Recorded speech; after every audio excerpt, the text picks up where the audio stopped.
Good morning, everyone. Dr. Raisa Stephanie Alfaraz, the Dean of Graduate School of Central Philippine State University. Dr. Lysel Pacheco, my research advisor, to the panel of this thesis presentation. I will present to you my study, Implementation of Pantawid Pamilyang Pilipino Program towards Student Academic Performance in Kamansi National High School, Basis for Enhanced Development Plan. The statement of the problem is what is the demographic background of the enlightened student beneficiaries when grouped according to sex, age, grade level, number of siblings, household family income, and parents' occupation. Second, what is the extent of program implementation which help the student beneficiaries in terms of health and education benefits? The third, what is the academic performance of Pantawid Pamilyang Pilipino program beneficiaries in terms of general average? Fourth, is there a significant difference in the extent of Pantawid Pamilyang Pilipino program profile in terms of health and education benefits? Fifth, is there a significant difference between academic performance of purpose program beneficiaries when they are grouped according to profile? And lastly, is there a significant relationship in the extent of Pantawid Pamilyang Pilipino program benefits to purpose student academic performance? The methodology of the study is quantitative descriptive correlation research design. This type of research used to examine the relationship between variables of interest. This method is to determine the significant relationship of Pantawid Pamilyang Pilipino program benefits to academic performance of purpose student. It was conducted and focused to the 228 purpose students enrolled in Kamansi National High School together with 25 class advisors. The locality of the study is Kamansi National High School, a medium-sized school in the district of Kabangkalan 2, division of Kabangkalan City, situated in Barangay Kamansi, Kabangkalan City, Negros Occidental, and have a distance of 9 kilometers away from the city proper. It is located along the city road with a total enrollment of 922 students. For school year 2023-2024, 649 are the junior high school student and 273 are the senior high school student.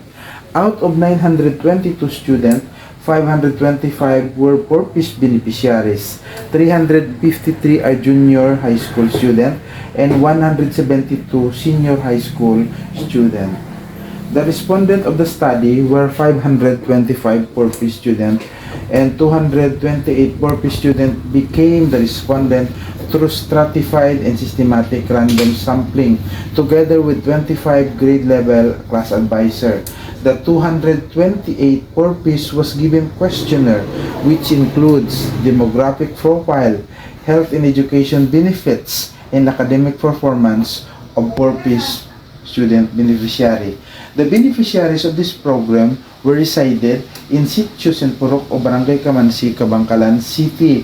There were also students coming from neighboring barangay like San Juan Sunedco, Barangay Kamugao, and Sitio Karaan and Yanug, Barangay Tampalon, Kabangkalan City.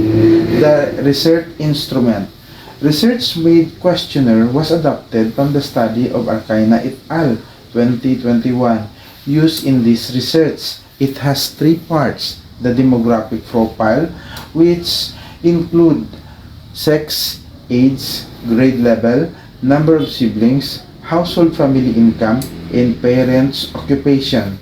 Second, health and education benefits consist of 11 statements for health and education benefits with a total of 22 items. And lastly, academic performance that measure the general average of purpose student beneficiaries for school year 2023-2024, which was filled up by class advisors. The validity and reliability of this instrument. Self-made questionnaires was submitted for face validation by 5 jurors knowledgeable of the topic. Each juror was given a data gathering instrument for evaluation and suggestion according to the criteria set forth by Lao Shi. Numerical rating of 1 interpreted as essential is required in order the questionnaire is valid and reliable. After that, there was a pilot testing conducted in Salong National High School to know the questionnaire reliability. A letter was sent to the principal of the school and she identified 34 beneficiary to answer the questionnaire, and the respondent returned the questionnaire and it was recorded and validated their answers. The data gathering procedure. Letter of permission was made by the researcher to allow the study. The researcher sent a approved letter to the officer in charge of Kamansi National High School. Upon her approval, the researcher gave a research-made questionnaire to the identified 228 pupils. First and second part of the questionnaire was accomplished by the student, and the third part was filled up by the class advisors based upon student Form 138 or report card. Stratified and systematic random sampling technique was used in this study, wherein the researcher randomly chose from alphabetical list of the purpose student per grade level, for they are the ones who can testify on the implementation of the Pantawid Pamilyang Pilipino program towards student academic performance. It was conducted in Kamansi National High School, who were purpose student beneficiaries, and the class advisor may know the real implementation of government program.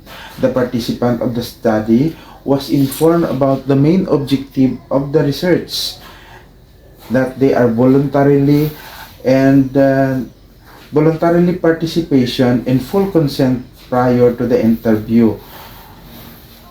The privacy and anonymity of the participant kept confidential, and only the researcher access to the data he gathered. No participant was neither or threatened, obliged, forced, nor coerced in any form in participating on this study. Rest assured that all the personal information in data was kept confidential. Now let's go to the result and discussion. In the respondent demographic profile, number 1 is the sex. 90 or 39.5% are female, while 138 or 60.5% are female. This implies that there are many females purpose beneficiary enrolled in Kamansi National High School and has a good academic performance compared to male. In the age, it shows that 143 or 62.7% respondent ages 12 to 15, while 85 or 37.3% respondent are 16 to 18 years old. This implies that proper age for grade level was observed in accordance with the K-12 curriculum, that junior high school is between 12 to 15 years old, and senior high school is 16 to 18 years old. For grade level shows the highest purpose student were grade 10 with a frequency of 50 or 21.9%, and the lowest is grade 7 with a frequency of 29 or 12.7% respondent. It implies that school year 23-2024 many are enrolled in grade 10. Number of siblings shows that 139 or 61% family siblings 1 to 5, and 89 or 39% belong to the family 6 or more than siblings. It implies that family planning is being observed by the parents. The fifth highest household family income. The highest household family income was 5,000 and above, with a frequency of 202 or 88.6, and the lowest household family income was 5,000 and above, with a frequency of 26 or 11.4%, thus they belong to indigent family. And parents' occupation reveals that majority were farm laborers with a frequency of 79 or 34.6%, and the lowest is family worker with a frequency of 6 or 2.6% per occupation. So, now let's go to the 2.1, extent of purpose in helping student beneficiary in terms of health benefits. Health benefits had a mean of 2.15 with a standard deviation of 1.022, which interpreted as below average. It implies that below average rating indicate a significant room for improvement on how health and benefits are delivered through purpose program. The result was similar to the study of Profonga 2015, which resolved that purpose in the Philippines has shown positive impact on health and education outcomes for beneficiary. Pinalba 2019. However, challenges remain, including insufficient cash grants to cover actual health and education expenses, Chu et al. 2022, and delayed of cash releases, Chu 2022 and Sakadan et al. 2022. While the purpose program has compelling objectives and benefits for low-income families, it required further adjustment and research to address its weaknesses and ensure long-term success. Sanadan et al. 2022. Overall, the program has demonstrated moderate impacts on the beneficiaries' lives, but still has a room for improvement in implementation and resource allocation. Sanadan et al. 2022. For the extent of purpose in helping student beneficiaries in education benefits, the implementation of purpose cash grants in terms of education benefits had a mean of 1.56 with a standard deviation of 0.672, which is interpreted as poor extent. It implies that education benefits of purpose beneficiaries was never observed. The result was found similar to Rapesta and Pañares 2023, able to attend classes every day, receive lower mean of 4.7 with standard deviation of 0.87. This suggests that some respondents lack of motivation to attend school regularly. There are various reasons why the student cannot go to school. The reason might be finances, where their parents lack support in their day-to-day baon, and distance from school, from house to school. Now let's go to the third is OP, the academic performance of purpose beneficiaries in terms of general average. Academic performance of purpose student beneficiary was fairly satisfactory, with a mean of 2.16 is a standard deviation of 1.007. It implies that the performance level indicates room for improvement in student outcomes. It also suggests with a higher standard deviation that while the average is fairly satisfactorily, there are students who may be struggling significantly. This variable means targeted support might be needed for those underperforming students. The result was in support of the study of Austin et al., which found the examining performance variability in addition to average scores can provide valuable insight into student outcome. Standard deviation can enhance predictive modeling and explanatory power in educational research. Analyzing performance variation within and between classroom reveals stratification in educational system, which has implication for policy making. To address underperformance, school can implement target support initiative. A student-registered system has been shown to improve identification and management of academically weak students, leading to the decreased numbers of at-risk students after one semester. For significantly struggling learner in high school, adopting targeted instructional strategies within general education setting rather than immediately resorting to special education services can be more appropriate and effective. The findings emphasize the importance of considering performance variability and implementing targeted interventions to improve student outcomes. Now let's go to the fourth. Significant difference in the extent of Pantawid Pamilyang Pilipino profile in terms of health and education benefits.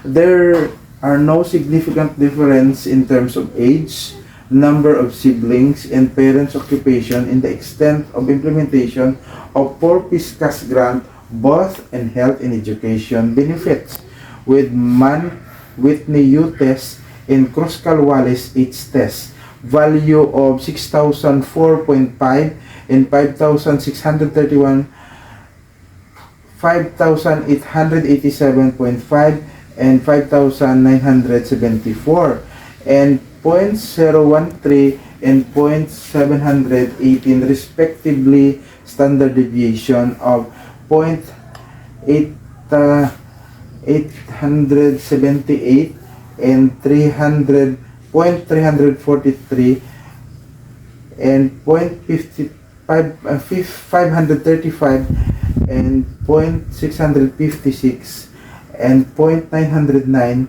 and 0.397.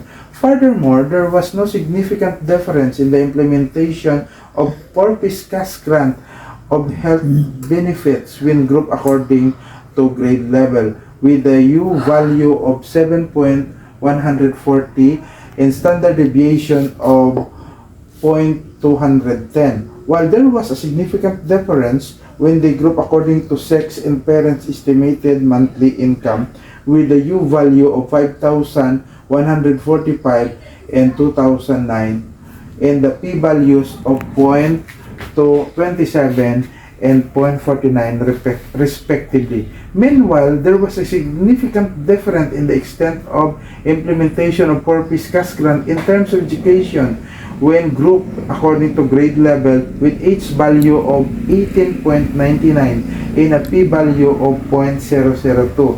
The result have several implications. First, since the U and H test value indicate no significant differences between demographic factors, it suggests that these characteristics do not substantially influence the implementation of 4-piece cash grant.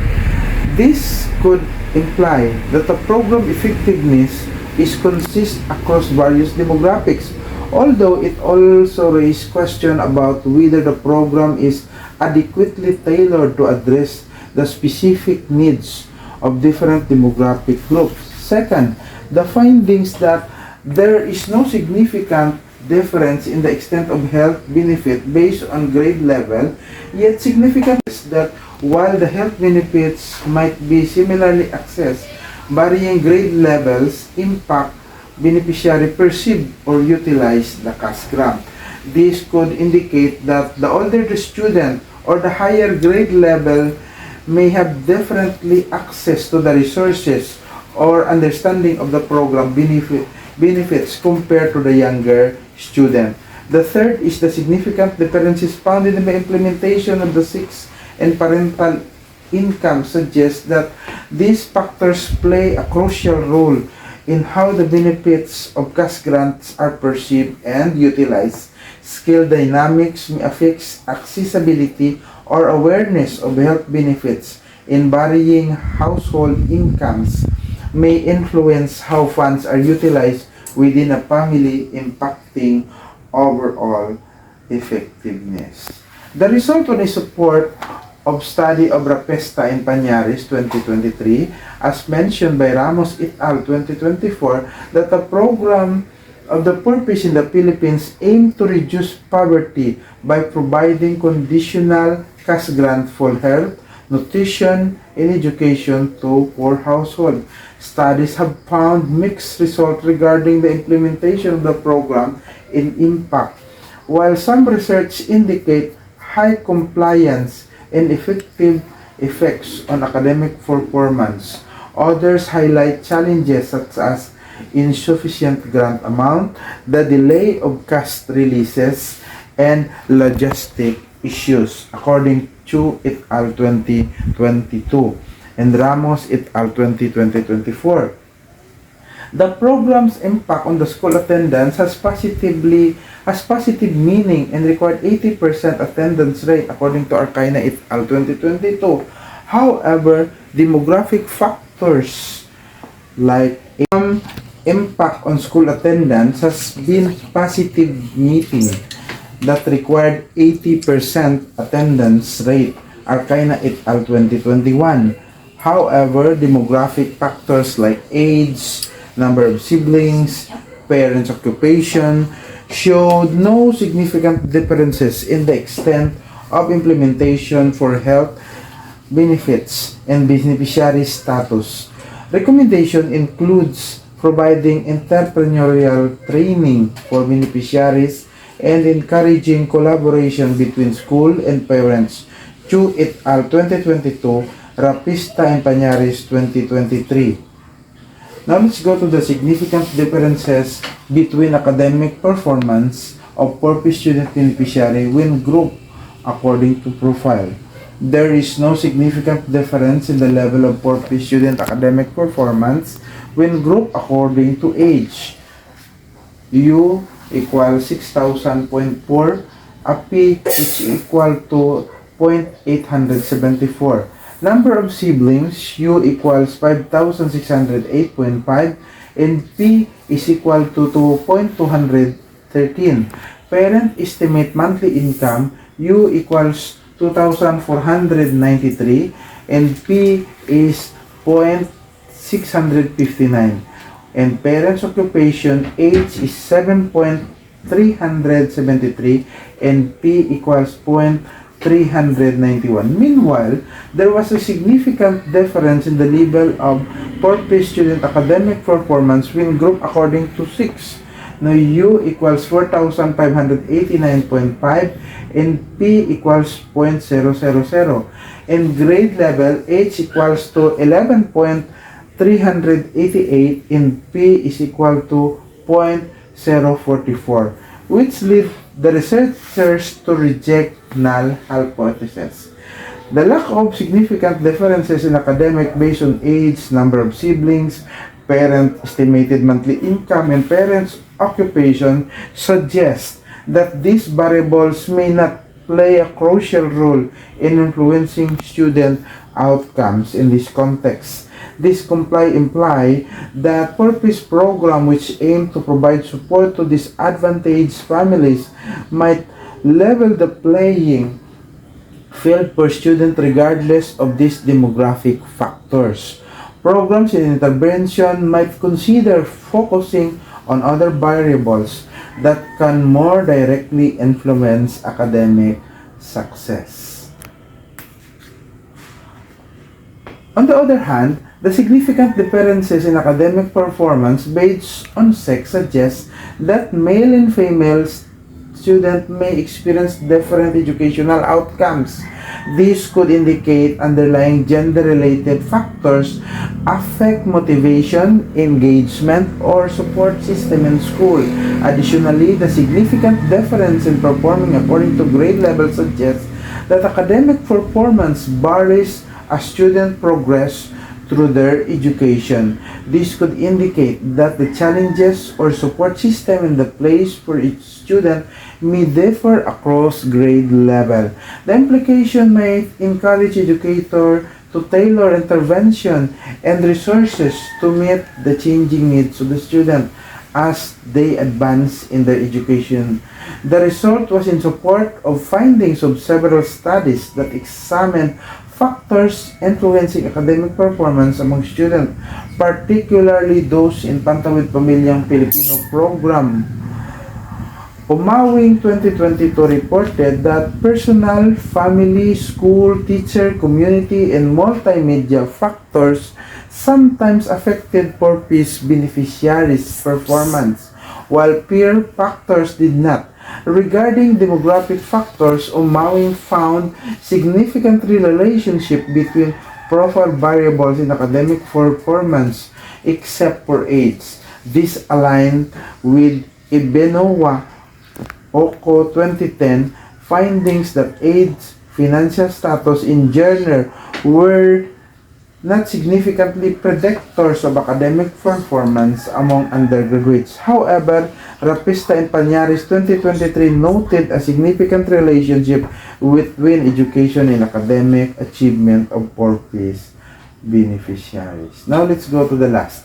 Is there a significant relationship in the extent of Pantawid Pamilyang Pilipino program benefits to PORPIS student academic performance?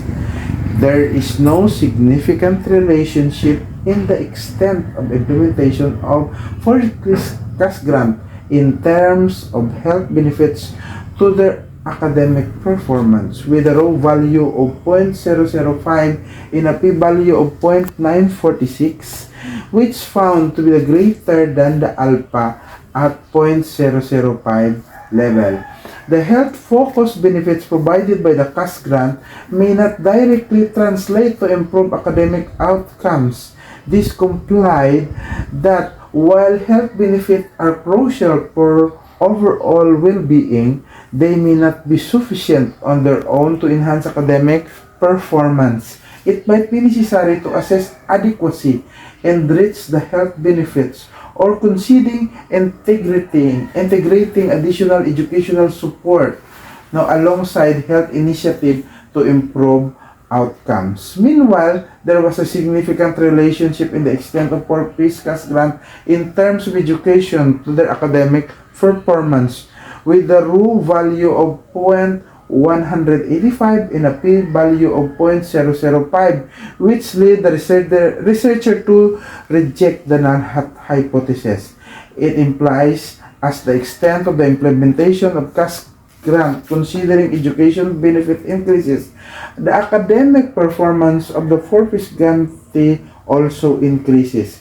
It means that the significant relationship between the extent of implementation of cash grants in terms of education benefits and academic performance, as they play crucial role in education in educational outcomes.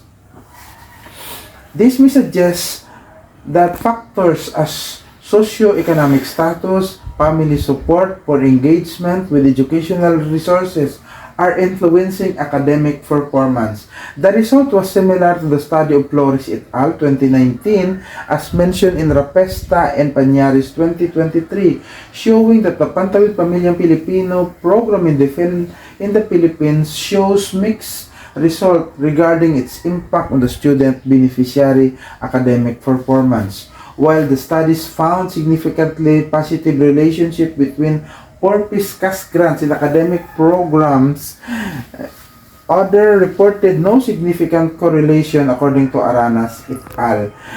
The program's effectiveness in improving health and nutritional welfare of the student is also debated, with some research indicated no significant relationship on academic performance.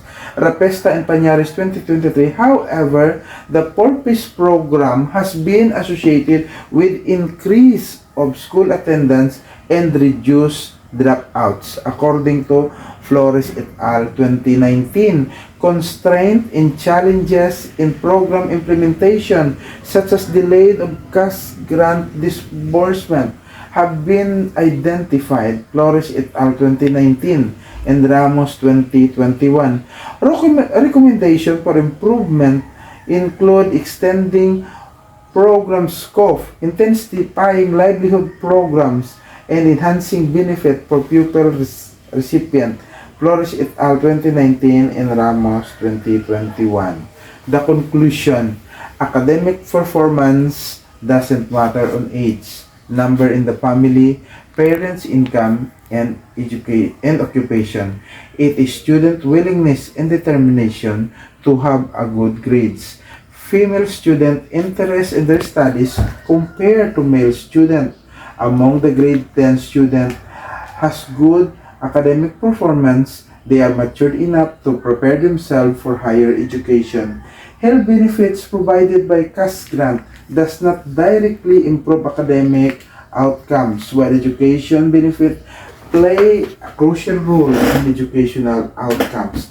The implementation of cash grants intended in health and education is below average and poor. Thus, health and education benefits did not help in academic performance of the poor-piece student. Cash grants intended for foods and transportation expenses was not given emphasis by parents. As a result, students have poor academic performance during classroom discussion because they are hungry and tired, that lead purpose not to be participative in classroom discussion. These are the recommendations. The Department of Social Welfare and Development will monitor the cash grant received by the parent, how it is used for the studies of their children. Second, once every month, CityLink will visit the school to monitor the implementation of health and education benefits of the poor-piece student. Number 3, academic performance of poor-piece student should be given attention. Letter A, poor-piece student who earn a grade of failure or below 75 for a subject will be referred to DSWD staff to cancellation of poor-piece financial grant. Letter B, poor-piece student who earned 75 to 79 will encouraged to study hard in order that their grade will increase. Letter C, poor-piece student with more than 2 missing grade will be subject for disciplinary action from the DSWD for cancellation of the poor-piece grant. And honor poor-piece student with a grade of 90 and above must be recognized in order to serve as a motivation for all poor-piece students to study hard. Number 4, school attendance and classroom performance will be monitored as one of the factors in improving academic performance. Number 5, updated distribution of poor-piece grants to their ATM will always given priority in order the parents may use the money for health and education benefit of their children. Teacher will help in remediating the slow learner poor-piece beneficiaries. And lastly, strengthening the program of Gulayan sa Kabahayan among poor-piece family. That's all. Thank you very much.